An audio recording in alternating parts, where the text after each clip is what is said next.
Hello, everyone, and welcome to episode 8 of this Final Fantasy VII Rebirth analysis podcast. It's the last episode on this game, and we are excited to talk about the final chapter as well as maybe our final thoughts on the game. I'm joined here by Peter from Birds of Play. Hey, it's been a while. And the one and only Alleyway Jack. Hello. And I am, of course, the one and only Nökkvi from Birds of Play. But before we get into it, I want to do this. Oh, it's fire. And we have like a candle. No! And I'll do it again. So, and I'll explain the reason. Sadly, I didn't have 0 to go along with it. But we are celebrating that Alleyway Jack now has over 10,000 subscribers on YouTube. They're getting close to 12,000, I believe, which is amazing.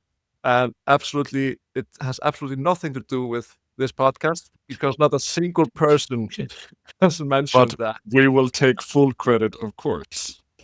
Thank you very much. I like the effort. Thank you for the handle. Yeah. So now it's over to your effort as you sort of bridge the gap between the last episode and this one. Cool. Thanks. Go on. Sure thing. Yeah, so we kind of segue pretty immediately from the previous chapter into this one with a short opening sequence which shows the Shinra crew on the helicopter heading back to Midgar. And there we see Sung, who has obviously been stabbed by Sephiroth, and Hojo sort of asking Rufus for permission to experiment on him like he has with Roach. But I think the key takeaway from this intro scene is that Hojo sort of alludes to the revelations from the Temple of the Ancients being, much greater than they ever imagined. So there's a bit of a hook for us as the player there. But I think what really sets up this chapter and what leads us into this finale and how abstract and wild it becomes in not so much how it kind of narrows down and concludes, but how it kind of branches out quite literally, because we go into a Zack sequence and he is at a kind of literal fork in the road where he is choosing which reality, which timeline to go down. Who's he going to save? Which reality is he going to help? Which is that of Biggs, who's on his reactor mission, or going to find a cure to save Cloud. So interesting jump into the conclusion there with that opening sequence. Yeah. And the first Zack we meet, he decides to save Cloud because he sort of recognizes the connection between Cloud and Aerith. Because Marlene tells him that Aerith likes Cloud, which doesn't really make sense to Zack from a sort of temporal perspective, because he is carrying a comatose Cloud that has never met Aerith in a way. But yeah, and then once he decides on a path, you see this separate path opening with a sort of new rainbow-looking motif that will get repeated throughout this chapter. And I will look to the two of you for the meaning behind that, of course. I only recently came to an awareness of that as a thematic thing, and I'm like, yeah, okay, I get what that means now. I thought it was aesthetic. I thought it was purely aesthetic, but it's like, oh no, that has purpose. Is that a meaning you please enlighten us? Sharing? Well, I think just in a very literal sense, it's when a new reality comes into existence, is how I perceived it. Like when a new reality is created or a fork off the timeline, that is the symbol of that happening. Yeah. I maybe understood that, but do you think there's a meaning behind it being a rainbow in particular? Obviously, it's a Bifrost from Norse mythology. We have Niflheim and Cloud, and now we have the Rainbow Bridge connected between worlds. A segue to MJ Gallagher right away. Please share this video. And Idris Elba. Yeah, of course. The same man, the same picture. But yeah, and then we move over to Aerith and Cloud, who have, in our world, in the main game, have just fallen down from the Temple of the Ancients, and they sort of wake up in another world, and they seem to be their own selves in a way. The comatose Cloud wakes up, and he's sort of surprised that they are there, and he knows Aerith, and they go on their little date, right? Which was a very I can't explain it. It had a very despondent feel. I don't know. And a lot of the dialogue that was coming out there was like, you're running out of time. Like sort of somber and it was very somber. I actually really like that.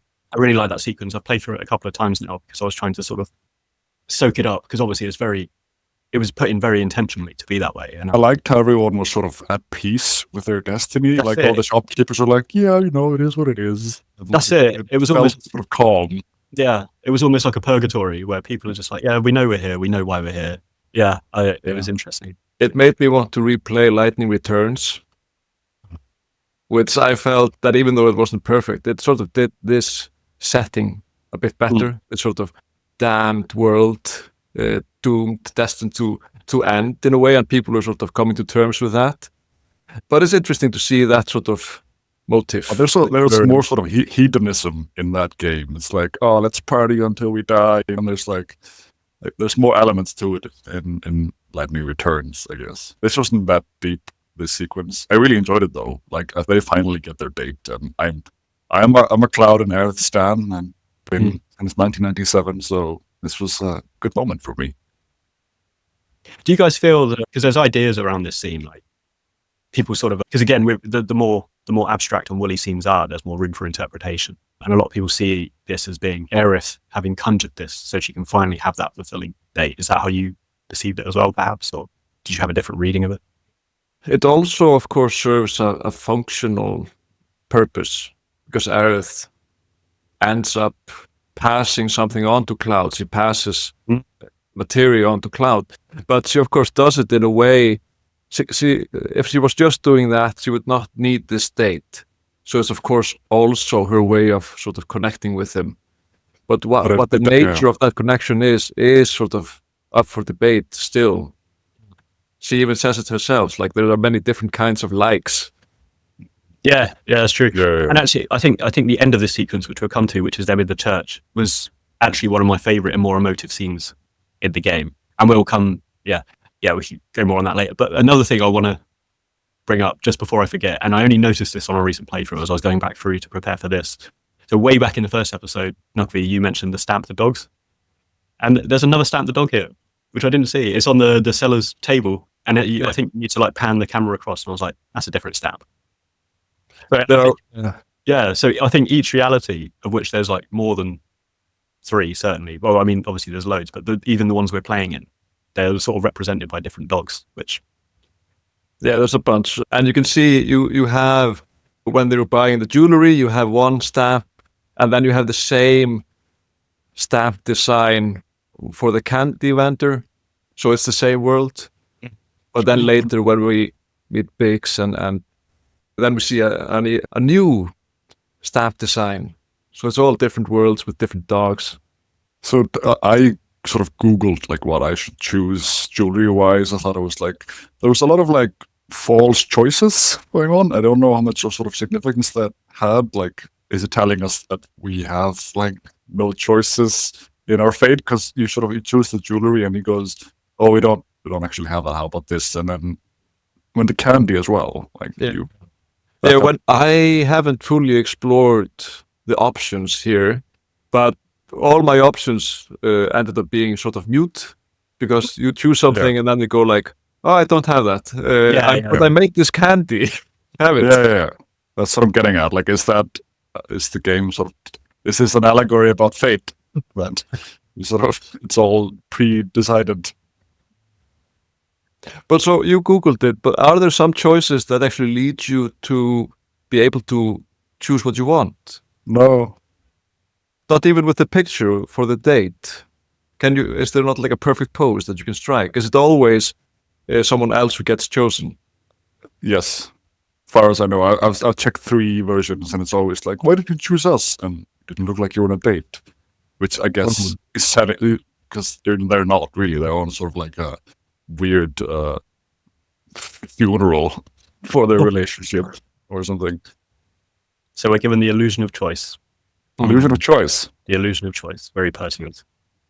Great. So yeah, very, very interesting sequence. And there's a bit of kind of stakes raised in this where we see the black Sephiroth shadows sort of come down and then he's emerged. And it's interesting to me because what they've done with Rebirth, if you look at it a certain way compared to the original, is rather than operating in one world, playing this game of cat and mouse with materia and Sephiroth. Now it's just a multi-dimensional game of cat and mouse of materia and Sephiroth, which I thought was I thought that was pretty cool. And yeah, there's a few cuts back to Zack in between this, but how this kind of scenario concludes, which is in the church where Sephiroth is like walking into the church to confront Aerith, and she pushes him through the dimensional rift. I thought that was like awesome. Yeah, I will say, like, quality-wise, this chapter, like, I really enjoyed it, and it sort of felt.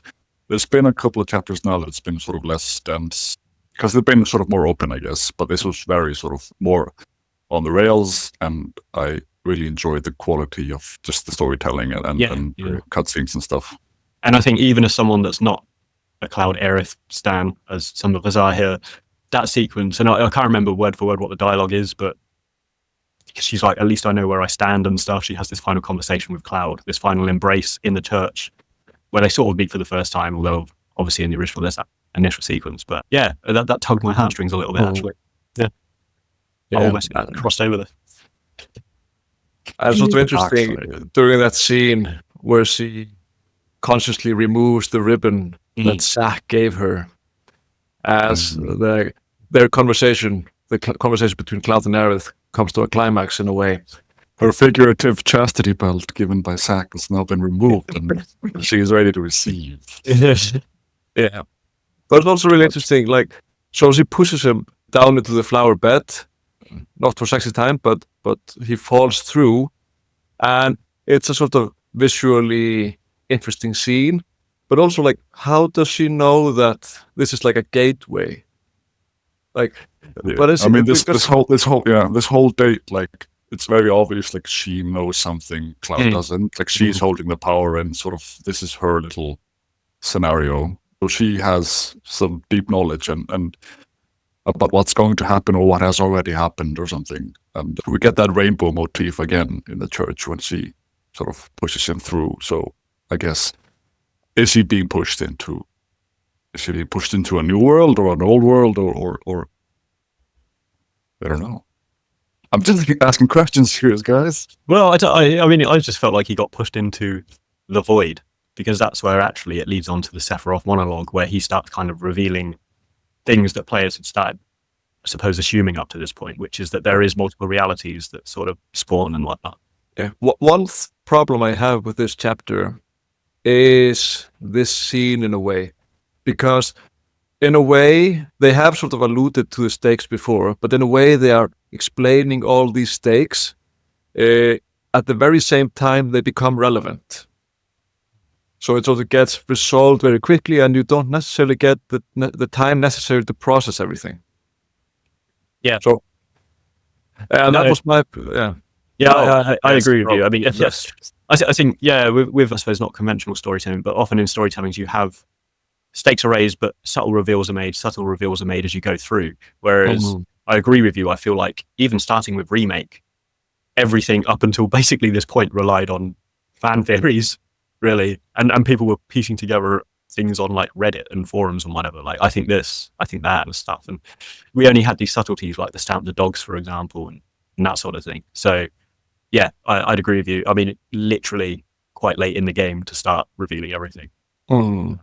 It was just shy of being an egregious lore dump. I think they just sped it. It wasn't too excessive, but it was somewhat excessive for the stage of the game. But before all this, Biggs gets shot in the head or something. Yeah. Which, yeah, I mean, that was so bleak, because he's just standing up talking about how basically pointless his life is and how he's given up. Yeah. And then he gets shot in the head, and I was just like, damn. So obviously this is yet another reality. I did wonder to what extent there was or not a causal link to Zack's decision at the beginning of this chapter. Like, because obviously he's gone off to save Cloud, then is this the resultant reality where, because he hasn't saved Biggs, basically Biggs is screwed? But we basically get both of his choices. We have one scene where he goes up to find Hojo, doesn't find him, is met with a platoon and just escape. Yeah. And then we have another scene where he picks the route leading to Biggs. Or at least that was my interpretation. Because it's sort of the problem with multiverses in a way. Everything can happen, and and what is the stuff that actually has meaning becomes sort of muddled in a way. Yeah, because I mean, regardless of Biggs's demise, which was sudden and awful, as he's saying at the beginning of that chapter, he's like, there's no Mako in this reactor. Like, this world's dead anyway. So it's just like, well, you're kind of on a long enough timeline, you're dead anyway, Biggs. So it was weird. So yeah, there was relatively little stakes in that bleak world. I was like, how far do these pipes go? Because like, okay, so there's no Mako in this reactor. Like, is it just going straight to the planet's core? And is it just one pool of Mako? Like, maybe there's Mako in another reactor. I say someone from Iceland who has geothermal energy. Yeah, that's what I was thinking as well. You just go to the next pocket, just dig a hole. But yeah, anyway, sorry about that. So we sort of return to our world, right? And there, Cloud has the sort of materia. What's it called? Is it holy? Was it the holy materia? White material? Yeah, the white material is basically holy. Yeah, and this time it's not empty because he got like a full one from the Aerith in the dream world, in the date world, right? Yeah. And so he has it, and it's amazing. One thing that was maybe not as amazing, or I missed a little bit, was the Bone Village. We did not get a chance to bury or like dig up some card or something. What did we dig up? Don't say that game? because there'll be a mini game in the final version where you spend 5 hours doing. Yeah. Bone Village now. Yeah. Oh, yeah. I didn't. Bone I misread. Village. Oh, did we? No, sorry. So in the original game, what was it that we dug up again? The Lunar Harp. The Lunar Harp, yes. But So now we just have the scene straight away with Aerith sort of playing coy in the forest, like, I'm here. Yeah. Yeah. Forest fucking ancient. Yeah. But there's a sequence where we're traversing through that forest and each of our party members are there, right? And they come up to us one by one and we have this little monologue with them. And Yeah. I really enjoyed that. And I've mentioned throughout, I think that fellowship aspect, looping in the characters, getting their opinions and stuff, is one of my favorite things about Final Fantasy historically. Is that, yeah. So yeah, I really like how they offered us that sequence. Yeah. As we were going through. Just a little bit before that sequence, which I thought was great as well. No, it's all right. I can leave it. So, yeah, we pass on the materia to Aerith, and then Aerith disappears, and we sort of try to chase after her, but the white whispers stop us, and we are forced to do crawling one more time. Yeah, it's amazing, and then we get a little bit of a flashback to the party sort of dragging Cloud along, because Cloud, while he is on the date, he apparently isn't in his right mind, and they're sort of dragging him along. But interestingly enough, Aerith is not affected by this. So the Aerith of the date world seems to be able to function at the same time that the Aerith in our world is functioning and leading the party to the city. So see, maybe it just maybe like Sephiroth and Aerith are these sort of multiversal beings or something, able to convene with their other counterparts, or maybe like I don't know about. But yeah, but that's the difference between Cloud and Aerith, right? Mm-hmm. And then they go for a walk. Was there like a favorite conversation with a party member that you remember? I noticed, like in terms of lore or something like that, Teen is still able to see the whispers in the forest, while Barrett, for example, isn't able to see them. Yeah. So Teen is sort of more attuned to these things, I guess. Yeah, I really like that as well. And, we've touched on a few times that Red 13 sort of brings the lore. So it's good to have him, even if it's on a Gold Saucer date. But one thing that sort of struck me was that the conversation with Kate Sith has Kate Sith apologizing. And he says, so I'm so sorry, guys. I just thought that since it was so dangerous, I'd rather something happened to Shinra than one of you. And I'm like, bullshit, man. I'm not buying that. So at least not the way he acted. Yeah, I mean, Kate Sith is a ridiculous character, and which is fine. But like, I understand why they're not like spending that much energy on like making him make sense. But I mean, it's always the case though. There's always, there's like a hierarchy of relevancy of secondary characters, right? Yeah, and You he's sort of need- like right at the bottom. Yeah. And speaking of secondary characters, once we reach the Forgotten Capital, we have Vincent sitting there and sort of giving exposition about what this city is, which is sort of interesting because it means that he has knowledge about it, to some extent at least. And it's also interesting that did you notice the track they are playing here, the music? It's music from Advent Children, and I think wasn't it called The Promised Land or something? I always enjoy hearing like Advent Children music, and like when sort of worlds collide, and we get stuff like that, because it's a really good track, by the way. The track that might be called The Promised Land. But I should have done some research on that. But yeah, like it's probably one of the most memorable songs from Advent Children, so it's great to see that making a reappearance in my ears. I just like when they acknowledge that it exists, like properties that are maybe a little less loved than the others, like Advent Children is super beloved, and stuff like Dirge of Cerberus. Like I love when they sort of admit that we made this stuff and it's a part of the world.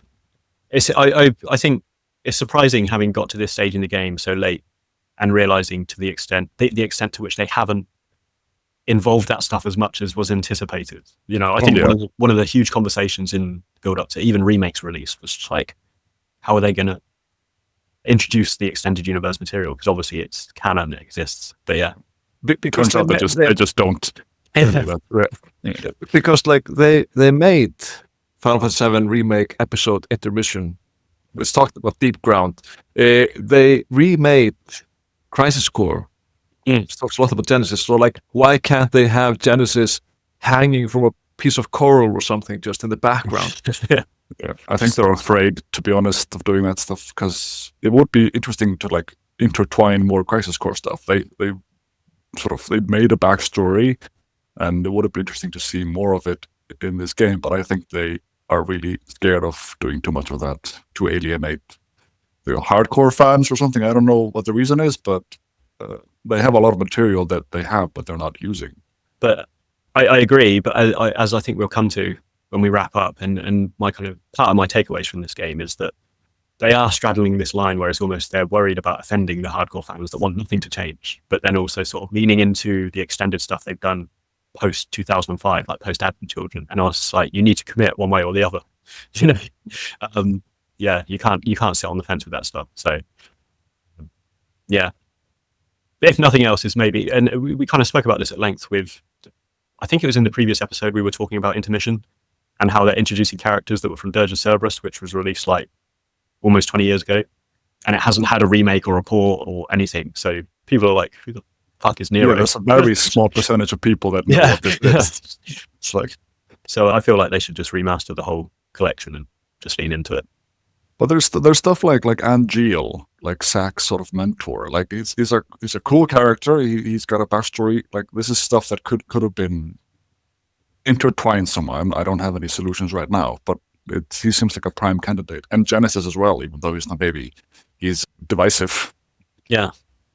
And I don't know. I mean, the last I read about Genesis, I mean, I know did they have like licensing issues with Gact, the singer, because they used his likeness or something? It seems like that was a sort of urban myth. Okay. At least that was my understanding. Yeah. Because I know he did the soundtrack for that game, and he, like during the re-release of Crisis Core, which many people speculated that wasn't possible because of licensing issues with Gact. It seems that, like, if I remember correctly, Tetsuya Nomura put that rumor to rest in a way. But I'm glad to see that it's still alive and well in one of the most important Final Fantasy YouTubers on YouTube. Spreading misinformation. Anyway, sorry, we'll move on. Sure. But I want to. So one thing that I would like to mention is that once we reach the Forgotten Capital, suddenly Barrett can once again see the whispers, while he couldn't see them in the forest. A lot of this chapter sort of relies on perspective. Who is seeing what? So noticing these little nuances feels like it should be important, but I don't recognize the significance of Barrett suddenly being able to see them, like nobody touched him or anything. So I don't know what's happening. It just feels convenient, and it sort of makes me sort of lose a little bit of confidence in the idea that there's always a concrete thought or meaning behind it. Yeah. But, Yeah. I think, and again, I don't want to pontificate, because it could be like, if your core narrative is about to change, do you get to see them and things like that? But it's just, at this stage, I'd just be like, stuff out of my ass. So I'm not going to put this, but I agree. And I think what it did for me is it weakened somewhat the significance of like Red 13, for example, being able to see them, or Aerith being able to see them, and that sort of thing. So yeah, I wasn't quite sure about that either. Yeah, because they used to be able to pre-rendered cutscenes. Yeah. Like it's not a huge difference. Like, of course, it was a much bigger jump in the old days with the original Final Fantasy VII, but still, it just makes everything look as good as it possibly can. It is phenomenal, and that rendering of Sephiroth I absolutely loved. And again, I mean, I think his appearances in this game, he still carries weight in his scenes, because we've spoken about, in the past, particularly Remake, it's like, do we see Sephiroth too much? But I think, by the by, like, he really owns the scenes that he's in, like the voice acting, everything, how he's rendered. It's just phenomenal. It's just such a cool character. Yeah, and it seems like the big point here at the end is the importance of the reunion of worlds, which is a sort of new concept in a way. So we have been sort of getting snippets and hints at these different worlds, and now it suddenly becomes important that these worlds are having a reunion. Yeah. And why?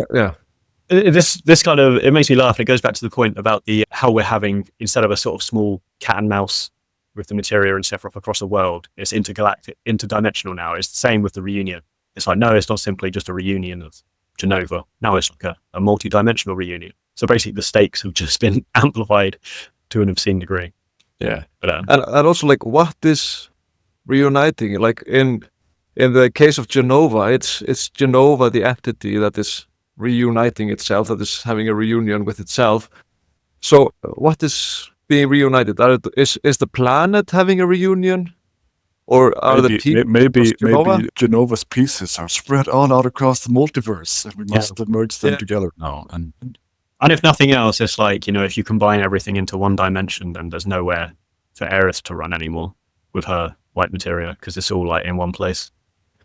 So but I'm guessing a reunion of worlds is going to be a cataclysmic event. It's not going to be a friendly thing. Reminds me something of a very, very underrated, interesting game. Reminds me of time compression. So, yeah, borrowing these elements.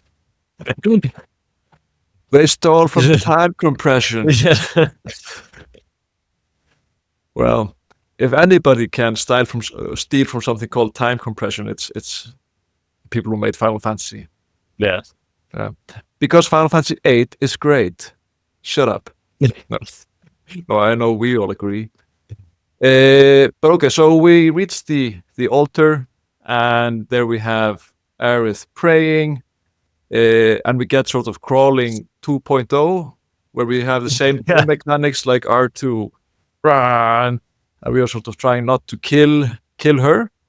And a difference between this scene and the original is of course that in the original, Cloud is stopped by the voices of his friends. Yeah. But in this version, they are sort of barred from entering by the barrier of fate, or whatever we should call it. So he's alone in there, but still somehow manages not to kill her. I think they chickened out a bit on the death. Oh, you mean the actual actual impaling, because I guess they can't I think it's probably a ratings issue or something. They can't render in high fidelity of someone getting impaled. I think that's perfectly plausible. I think it was nonetheless anticlimactic. It's one of the most iconic scenes in video game history to sort of exaggerate a little bit. And I didn't think this one topped the old one. No. And I think what they tried to do and what made it confusing for me is I think they're trying to show, as we'll see in the end game, there's a point where there's a reality where Aerith doesn't die, and there's a reality where she has died. And they were trying to sort of represent that in a very immediately, like an action sequence. And that's hard to do. So I was there like, is she dead or not? Like, what the fuck is going on? Which is maybe what I was supposed to think. But it just, again, having my OG player brain, I can't help but compare it to the original, which, as you say, was kind of epic. And I'm doubly pissed off because my two favorite sequences in Final Fantasy VII, the FMVs, we were robbed of because we had this sequence. And then probably coming up close behind it was the water burial in the original game as well. And we didn't have something that kind of quite replicated that. But again, I'm just complaining like an old man now. But no, I mean, honestly, like it's. I know it's a choice. Like they chose to sacrifice some impact to sort of show that there's a bunch of weird stuff happening. And it was confusing, but I don't. I'm not convinced yet that the trade was worth it. And don't get me wrong, I'm bought in now to the continuity, the changes, the multi-dimensional thing. I'm like, that's fine. Like, I'm kind of bought in. I'm playing the games. It was just purely the aesthetic of that scene. You know what I mean? It was like the momentum of that scene and stuff. That's the only thing I take exception to. Yeah. I felt like the main impact of the scene, like it was moved from it simply being the death of Aerith to it being about the question of whether she dies. So the main sort of point of that is showing Cloud sort of blocking Sephiroth, while also showing her being killed. But also speaking of perspective, because she is dead in his arms, and then she comes alive, and then Barrett and the others rush to them, and then from their perspective, she is also alive. Like, because we get this camera view that is moving in the same way they would move us if they were running towards her. And she is still alive there, which, I don't know, like, it feels to me like an oversight in a way. Because why are they seeing her alive? I thought it was only Cloud. Yeah. I mean, it's deliberately confusing as well. That's sort of the point as well. There's an ambiguity here, but like this is. I love this chapter, but this fell a bit flat for me, as you can maybe hear from my voice. Yeah, like it leaves you feeling a bit dumbfounded at times, and also I wouldn't necessarily say that I love this chapter. I don't mind it, but it feels overly confusing at times, and it also feels a bit rushed, because we have had this sort of slow pacing, a slow burn going throughout the whole game, and then suddenly we are meant to deal with everything in a very short amount of time. Yeah. And I think that owes a lot. They put a lot of attentiveness into answering the criticisms of Remake, which was the linearity. So they were like, okay, open world pockets of land with loads of mini games in. It's like, run free. So it's like the story was sort of player dependent at this point, and regardless, even if you just played the core story, there was a lot of like derivative stuff to do to get there. Like running up Mount Nebel with Yuffie, and just the various things we've discussed throughout here. So there was a kind of lack of core thread through the core story, and then, as you say, it's basically it's just all here. It's like, fuck, we got to wrap this shit up. It's just give all this narrative stuff. So yeah, I feel it as well. Mm-hmm.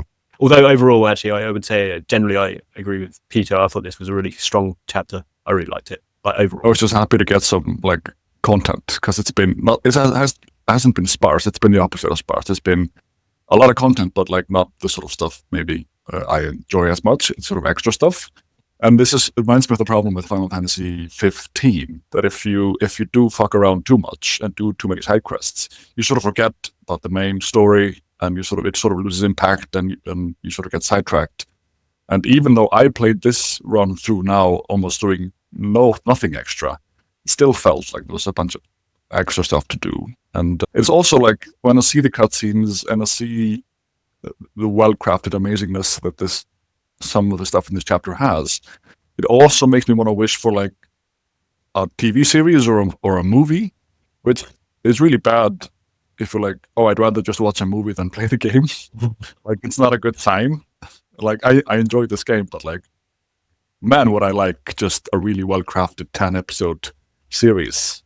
Like, maybe that's just me showing my age or something, but yeah, I don't know if you guys feel similar anyway, but it's funny you say that, because at the moment I'm actually playing through Final Fantasy X again. I just picked up the remaster because it was like on sale, and I was like, I don't have Great a game console. Yeah, and I'm playing through Final Fantasy X, and I'm just amazed at how succinct it is. It focuses on the story kind of above all else, so you're kind of being filtered through. And I'm playing an episode on this, but it's like, because Final Fantasy X is really linear in a lot of ways, but there's still enough optional stuff to go through. And I don't know, I'm really just kind of just focusing on Final Fantasy X at the moment, and I'm amazed at how much I'm enjoying it. And I mean, I've smashed through kind of like over 60 hours already, and I don't know, it's just the flow of that game is phenomenal. Which is, it sounds like I sounds haven't like wondered about 10. yeah, about to 10. But it sounds like you might have time in your life for Final Fantasy 14 at some point. I'm making a concerted effort to get into Final Fantasy 14. I will. Yeah. I have my account. Amazing.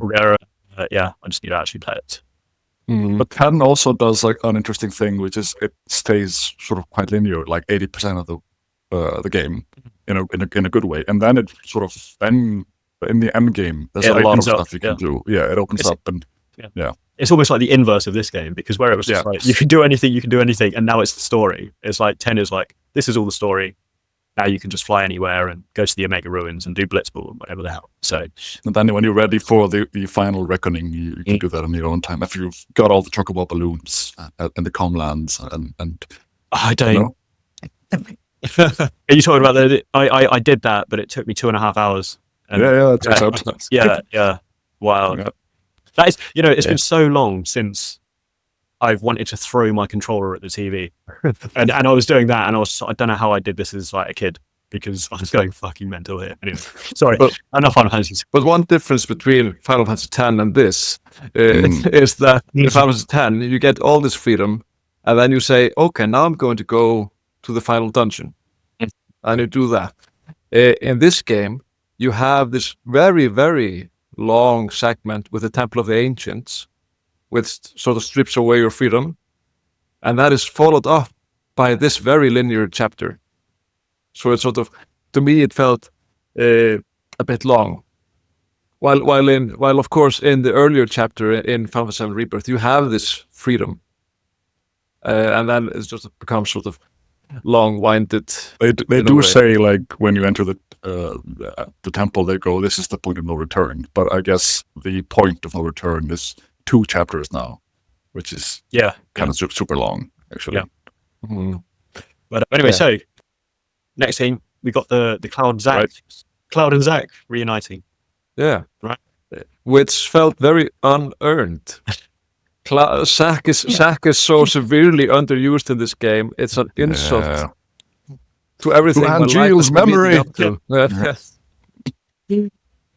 But like, I don't know what I'm supposed to feel for Zack at this point, and I don't know what the stakes are, because I don't understand how the world is built, and actually I don't know where the story is going in the third game, because I don't feel like enough has been established. Yeah, but boss fight. It's a boss fight. Yeah. But like, of course, I understand that there are multiple worlds in a way, and that's going to come into play. But I feel like they could do whatever they wanted still. I don't feel like they are confined to any rules. And because I don't have any rules to follow, I don't know what's happening. And And I'm so sad. Yeah. No. But they've, Yeah. I wouldn't say they've painted themselves into a corner, but it's as you guys have touched on, it's like the whole multi-dimensional thing. As soon as you go into that, you need to have a clear idea of where it's going. I mean, it's and the establish opposite of rules. a corner. Like they painted themselves to an open field. They can do whatever they want, but that also means that nothing matters. Like I'm exaggerating, but it's like cool. It's like Rick and Morty. Like I don't care if my daughter dies. I have 1,000. Like I have an infinite amount of. So like cool. Like and I remember like you mentioning that I mentioned that like the first playable character in this game is Zack. Can't wait to see what they do with Zack. Yeah. They make him run around a little Midgar map doing chores. Yeah. The whole game. So yeah, it was an interesting one. Yeah, it could have been really amazing. It feels like maybe they expected they would be able to do more with Zack, sort of like Squall and Laguna and Final Fantasy VIII, where Laguna that's where I thought it was going. And I mean, Laguna's role in that was there wasn't stakes in Laguna's world, but what it was doing is it was painting the background for why we are where we are in Squall's world and stuff. So I thought that was fantastic. Obviously, that wasn't the case in this game because it's a different dimension. So there was there's no historic link there. But what they could have done is they could have actually had stakes, because all of the stakes was in sort of what Cloud and Aerith and those guys were doing. So they could have had more stakes in what Zack was doing and actually made him actively contribute, across, or at least had more player agency in doing that, which I didn't feel there was, which was unfortunate because I like that and I was excited by that initial opening. Yeah, I think that's a great point, and I like that, and I also like Zack a lot. So I'm really personally insulted by this disservice that was done to him. People generally do like Zack. That's why he's here. Like he's a fan favorite. Yeah, It was also like he was a mysterious thing in the original game. He sort of like shows up in like flashbacks and you go, ooh, interesting. Then he got, we had a whole fucking game, Crisis Core, like where he's been like established very, very firmly.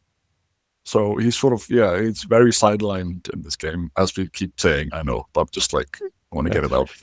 And we get this sort of Crisis Core moment where Zack and Cloud are in different places, pulling their swords to their foreheads and doing like the soldier thing that Zack always did, like embrace your dreams and protect your honor as a soldier or something like that. Which is maybe an indication or helping us remember that Cloud is, in a way, very influenced by what Zack is. Mm-hmm. So in a way, Zack has been with us the entire time. Yeah, I mean, I haven't touched much on it this game, the connection between Cloud and Zack. Like, we obviously know from the original games, like, what the connection is, or at least was then. But they haven't sort of harped much on about it in this, like, have they mentioned that he was, like, this connection at all, like the physical one, or it like feels for a new fan, like, what's going on? Like, it feels a bit strange considering how they have approached these sort of plot twists so far. Like, we see Sephiroth in Remake very early on. They're not hiding him, and then about this point, they haven't really said much. So it's sort of strange to me that they are saving that for the third game, when maybe it won't be very impactful. Like personally, I would have minded a faithful remake in a way where they would just have revisited these familiar plot points.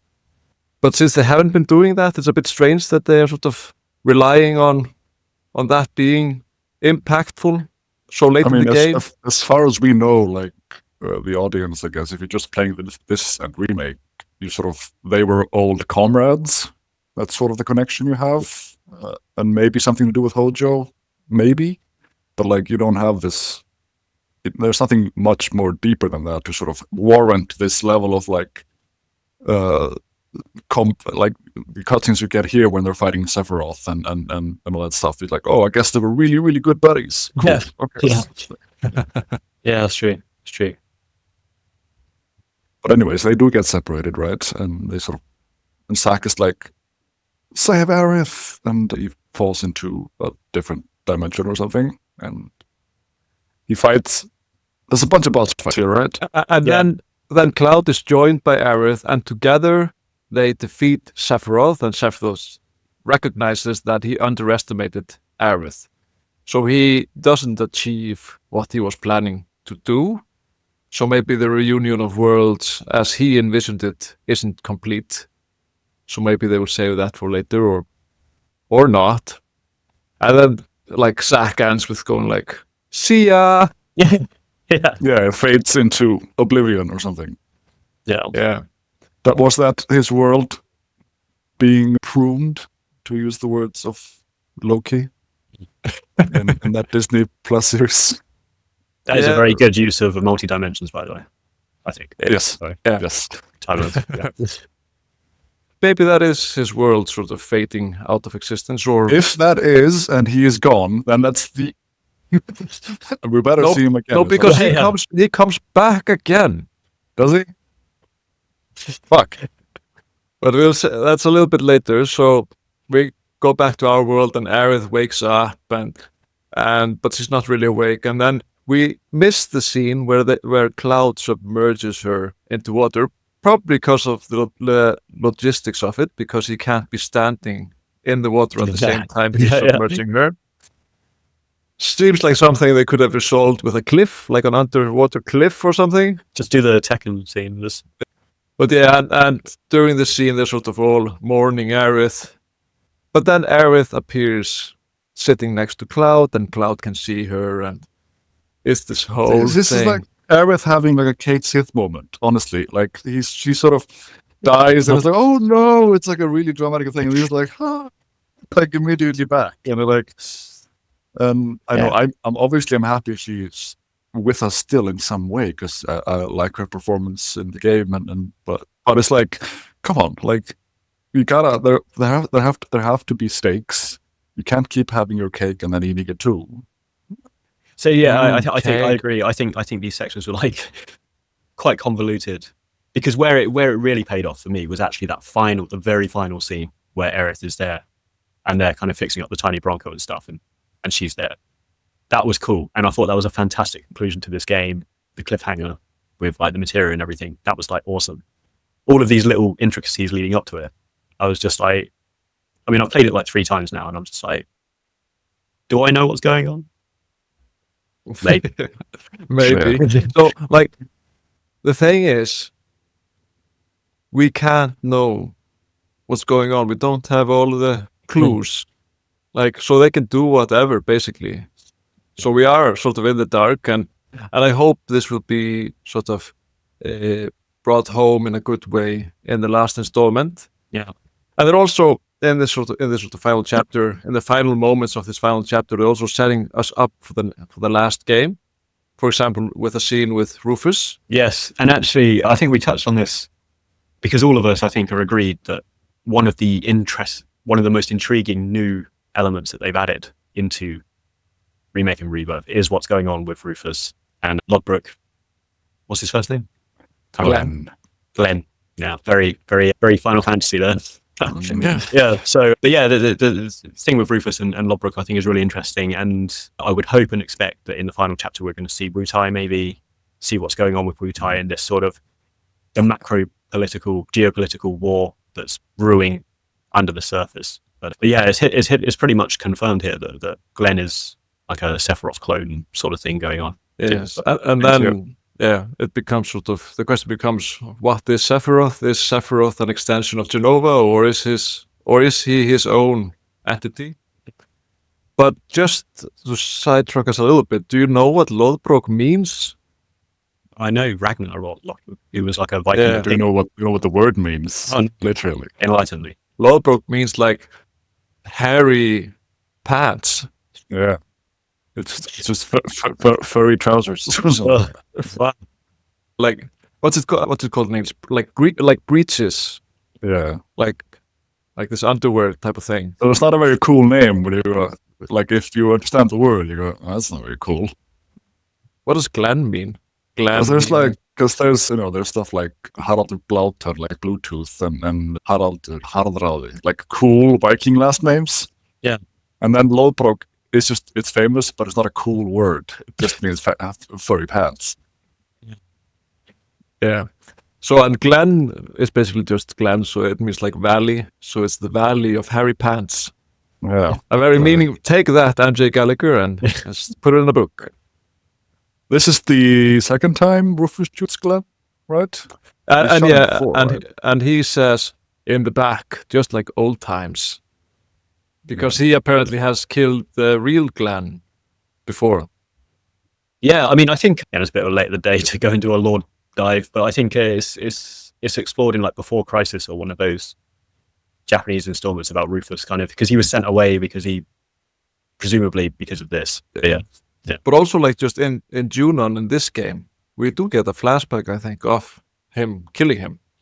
And that's why he is so surprised that he's there. Yeah. Like, it doesn't make sense to him. And then, a little bit later on, we get another scene with Zack, where he is sitting in a church. Hello, Kate Sith. Again. And he's like, worlds, they, like, get sundered. And I think his final words are, but they can't be united again, maybe. So maybe he'll be back.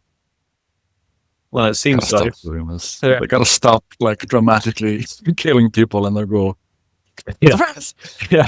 But like in Advanced Children, we get this scene with, at the end, with Aerith and Zack sort of being together in the live stream or something. Yeah. But these live stream phantoms or something. So maybe it's leading up to something like that.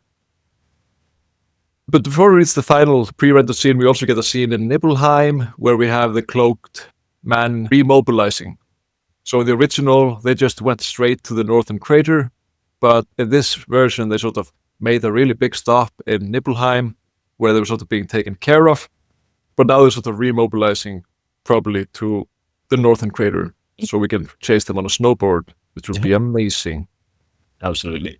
And another difference, of course, is that in this version, in the pre-rendered final cutscene, they fixed the tiny Bronco.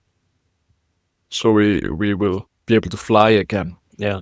If it actually there's a lot of Yeah, I don't read much gaming press, but again, just because of the algorithm, I get news highlights on my phone that is all to do with Final Fantasy. But I think one of the designers said we're not going to cheat with the world map in the final. Yeah. So I'm we all interested. saw that, apparently. Yeah. I'm interested to see what they do with that in terms of traversal, presumably with the Bronco and then probably the Highwind. One would Yeah, expect. it'll be fun to see a AAA world map that you can fly over if Yeah. that's what they're going to do. And then we have the final scene. There's a lot of weird stuff in that final scene. Some people seeing stuff that other people aren't, and Like Red versions of 13 is able to Yeah. feel Aerith there. She sort of Yeah. gives him a pat on the back, and he's like, Aerith? Yeah. While Cloud is able to have a conversation with her. and we have the super clear materia as well. This is the empty holy materia, right? Probably, yes. Well, yeah, and that's the holy materia, because there was a holy materia that fell down into the water, There's which a lot will of become holy materia relevant. running around. Yeah. But so this is probably the holy materia that is native to this world, right? Mhm. And he puts it down and then sort of picks up The black the material. black materia, Yeah. and is sort of surprised. And then we get the sort of scene where he puts it into the Buster Sword and it disappears. Becomes an evil Buster Sword. Yeah. Yeah. Yeah. That was I like that. That was so cool. That was really cool. That was really cool as an ending. Just kind of tracing back how I felt playing this segment, kind of bewilderment and confusion, and then something else. Oh, yeah, that's a cool ending, man. Really cool ending. So It's like I hate to reference Rick and Morty again. It's like evil Morty when he puts down the eye patch and sort of takes it off and joins the fray. You sort of Cloud has this sinister side now. Not a sinister side, but he has this side we don't really understand. And how to exemplifies that is that he says to Barrett, like, don't look up, and if you do, don't let it bother you.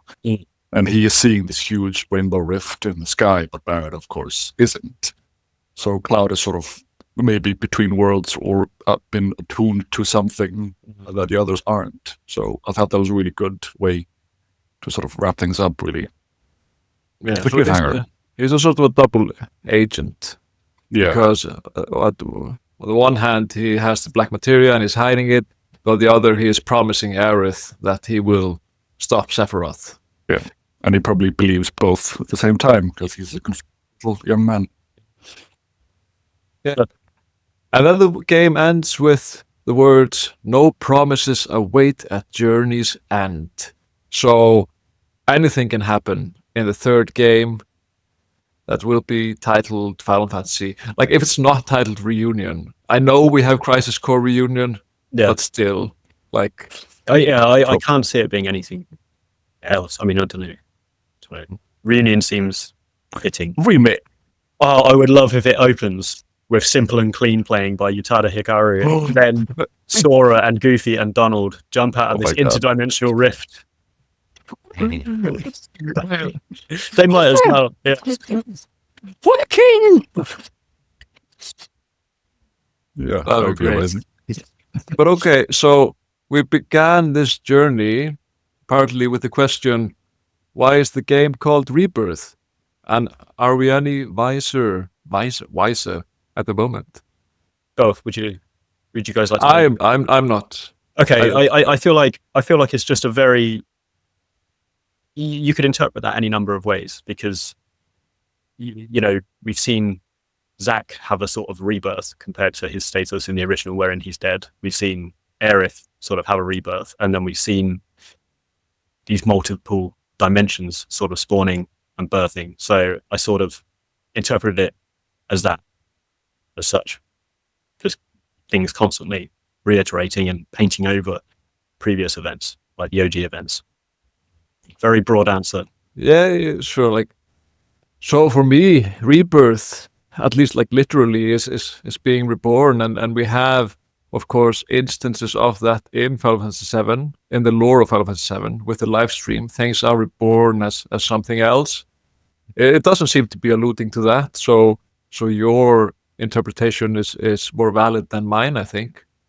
But ultimately, I don't feel like it is as juicy of a name as Remake, for example, which has had this sort of meta element in a way, so you could interpret it in different ways. But yeah, so Rebirth, if the last game would be called Reunion, then I think Rebirth would be the weakest name of the three names. It was also the weakest game, perhaps? No, like, okay, so we can of course now discuss how we like the game, and I prefer this game to Remake by a mile, a long mile. I think I would agree. Not by a long mile. I prefer it. It edges Remake for me. It does. Yeah, there's a lot of aspects in this one that I would have, like, on the whole, this is a more enjoyable experience. There's a lot of novelty with the Remake when you're playing it for the first time, and it's, you know, it's a AAA remake of Final Fantasy VII, and it sort of gives it a lot of points. But there's a lot of humor and quality here that sort of beats out Remake by a lot, and like a lot of the Final Fantasy VII flavor that they managed to capture here with the sort of absurdity and stuff like that was sort of missing in the first one. I just really enjoy Midgar though, like being there. And I just felt like they were never able to really do justice to Midgar. Midgar is this iconic city that sort of influenced and sort of sparked and no, not sparked. Like it just imagining the full extent of Midgar was a lot more powerful than actually seeing it come alive in Remake. Because one thing that really bothered me in Remake is how much light there was in Midgar. Yeah, it was so dark in the original. I think we touched on this in an earlier episode here actually, because we were talking about Junon, and I raised it there, and it was in my initial review of the game, which was, I can understand why they did it, because you're spending the entire game in Midgar, and how it's originally presented to us and how it is visualized by most players is this sort of bleak dystopian Blade Runner-esque city where everyone's poor and it's just awful. But it's like if you're playing 70, 80 hours of a game in that environment, it's going to be a bit bleak. I think that's why they tried making it a bit more upbeat. But Yeah. I think, But you also go above the plate. yeah, And there's no sunlight above the plate. It's true. Yeah. Which was a shame because like they do make a sort of thing of it in the original that the people below the plate can't have sun because of the big pizza up top. And then when you go upstairs to have pizza, there's no light. Well, it's nighttime. Yeah. It's nighttime. Yeah. I mean, I guess I also personally at this point in my life as an old man, I sort of enjoy the linearity of a crafted experience, and Remake was a lot more linear. Some people didn't like, but I personally did, especially the second time through. This was the complete opposite of that in many aspects. Very open, and I don't know. I didn't like that as much. Yeah, but that's a personal preference. It's interesting, actually. A few months ago, I was doing a few episodes about wayfinding, focusing mainly on Final Fantasy VIII, but I was touching on Final Fantasy VII Rebirth, how there seems to be this kind of this UX, this game design principle in across a lot of games where you can fast travel and you can sort of jump between points. And I was sort of saying, well, I think I see value in how you're funneled around, like you are in the original Final Fantasy VII. You're sort of funneled through the world. There's this illusion of a world, an explorable world map, but actually you can only visit 2 or 3 locations at a given time until it opens out towards the end, right? So it's kind of pushing you through that story in a linear way with the illusion of freedom. And a few people replied to that saying, because I was criticizing basically the principle of saying you can just jump, fast travel between points and you're not really engaging with the world, you're not really flowing through something in a linear way. And they replied to me saying, I'm a tired dad and I don't have all the time in the world to be running around exploring things. And I'm just like, okay, I get that. But I think there's a way you can do it that would focus more on story. And I think this kind of comes to my key criticism of Final Fantasy VII Rebirth, which overall I did really enjoy. But I think it felt derivative at times because you're thrown out into the world and there's just a ton of stuff to do. And even when you're following the main story, there's still a ton of stuff to do that takes you out of that core thread of story. And you're like, what am I doing now?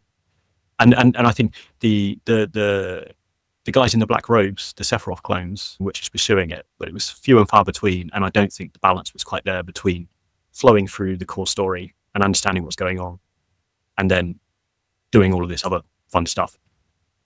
And it comes to the point we spoke about a while ago compared to Final Fantasy X, where it's just like you're given everything to do here and then you're thrown into the story kind of right at the end into this linear funnel, whereas 10, for example, did it the other way around, which I think was preferable. So yeah, so that was my takeaway. But overall, I loved it. I really liked a lot of the side quests and mini games. I just think, again, that's something that they could have staggered and gradually opened out rather than say you could go and do anything you want, pretty much. You were only... There really was a lot of stuff, extra stuff to do. Yeah. Like all the radio towers and all that stuff. And I haven't looked it up, but I wonder, like, if you play through the main story, how long that takes versus 100% completion run. It's probably like triple the length of... Yeah. And I'd be remiss if I didn't mention Queen's Blood. Like, I loved that game. I thought it was really well crafted. I know you hate it. I can see, but I thought it was really good. I was happy to have a card game. I just haven't played it. I liked Queen's Blood, but like we discussed before, in Final Fantasy VIII, the card game has sort of functional role, while in Final Fantasy VII Rebirth, Queen's Blood has a more sort of, the payoff is narrative in a way. And I didn't necessarily feel that the narrative was worth it. I did like Queen's Blood, but the side story didn't really sell me on it being as great as Triple Triad, for example. The payoff feels better in Final Fantasy VIII. But that's also sort of... I like Tetramaster. I like Tetramaster. And then... But this also ties into sort of my probably biggest problem with Rebirth is that the side characters aren't generally very interesting, which is a shame because Final Fantasy VII as a whole has a wealth of characters to choose from to use, but they haven't been using. Instead, we meet these very bland characters that don't offer us much. Yeah, and I think you made a really good point kind of early on in this podcast, which is Priscilla, like perfectly placed character to have some sort of narrative and expansion on, because she's like a legacy character and sort of know her, but then we see her for kind of all of 2 minutes, and that's it. We're introduced to an array of bland single-use characters, really. Yes. Yeah. Again, just a fanboy on Final Fantasy X a bit more. Sorry, I am playing on it right now, but it's like in Final Fantasy X, you have characters like Mason, the historian, you have Belgamine, you have Owaka. These characters like recur, and they have their own sort of micro progressions and micro arcs, and I'm just like, yeah, you sort of come to sort of, and I appreciate Spira's a much smaller world because half of it's been destroyed and the population's diminished, so there's reason to sort of bump into the same people over and over again. But I just really like when they pay attention to even NPCs and give them a bit of a bit of. You are forgetting Chocobo Billy. Yes, I think they're forgetting Chocobo Billy as well, to be honest. Yeah. But I think the takeaway from all of this, after all this whole series, is that you should go play Final Fantasy X, which is a great game. One of my favorites. Yeah, solid. Yeah, it's great. And like Rebirth, for me, will never reach the same level of sort of iconicness as something like Final Fantasy X. Of course, it's also related to my age, probably. I played Final Fantasy X originally when I was at the sort of I don't know the English word. I was open to experiences, like I was susceptible to. What a great podcast this is. So yeah, I was susceptible to those experiences, but at the same time, like it doesn't lend itself well to being as iconic because it isn't a full experience. We don't know what kind of aftertaste it will leave once we finally play the third game. Like, I am enjoying the journey, I'm all for the journey, but it doesn't feel as iconic as those other Final Fantasy games. Yeah, and I would just say I think we are fully reliant on the conclusion at this point. And it may pull it around, because I suppose kind of looking at this game, it is very broad and it's open, but we have to look at it as a trilogy. So from Remake, we've sort of opened out. Now we're at the widest point of that arc, and it's left for the final installment to sort of bring it home and sort of conclude it. So actually, I think maybe in a couple of years, or whenever we've concluded the trilogy, we can sit back and actually look at not just these 3 games, but the compilation from Final Fantasy VII through to, or before Crisis through to here, and be like, oh, actually, as a serialization of this narrative, is like, could be pretty solid and stuff. So yeah, I don't think the Remake trilogy is never something you're going to be able to look at and just be like, oh, this is epic, because I think you need to take into account the wider content, the wider thing, you know.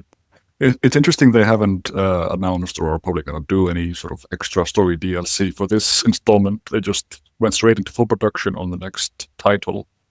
Because, I don't know how many people actually played the UV stuff, but I appreciated it. And as we've mentioned many times, they brought in some elements from the extended universe, so to say. And I thought the DLC was a good venue for that. So it would have been interesting to see if they would have done any extra DLC for this. But they didn't. Maybe we will get a book. Yeah. I like the Traces of Two Pasts. Gave me a big crush on Tifa again. She's so diligent. It's gross. But okay, so anything else we would like to add before we wrap up? We criticize because we love. Like, if we're sounding overly negative, it's because I feel like I want to impress that upon people, because I'm sure you guys get it as well. Like, if I critique a game that someone's particularly passionate about, they'll give me shit for it. But I want to stress, I wouldn't sit here with you guys for multiple hours over several months talking about this game if it didn't come from a place of love. You know what I mean? Like, I love these games. Yeah. It's why I spend my time discussing them. But that doesn't free them from criticism. And I think, it's worth having these conversations. and having Yeah. constructive debates rather than Yes. your shit, motherfucker. I think that's a good place to end. All right. Yes, that's a good place to end. Let's let Alleyway Jack have the final word. And please go over to his channel and subscribe. And please let us know. I would love for one person to have Subscribe because of this. That's great. But anyways, if there's nothing else, thanks for watching. And we'll see you in the next podcast. We're planning on doing something more. Teaser. So yes, a teaser. Teaser. Ooh. Okay, so let's say goodbye, guys. Bye. Oh, bye. Thanks for watching. I thought you were going to let him have the last word. Oh, no. Oh, so no, I was saying that the last word was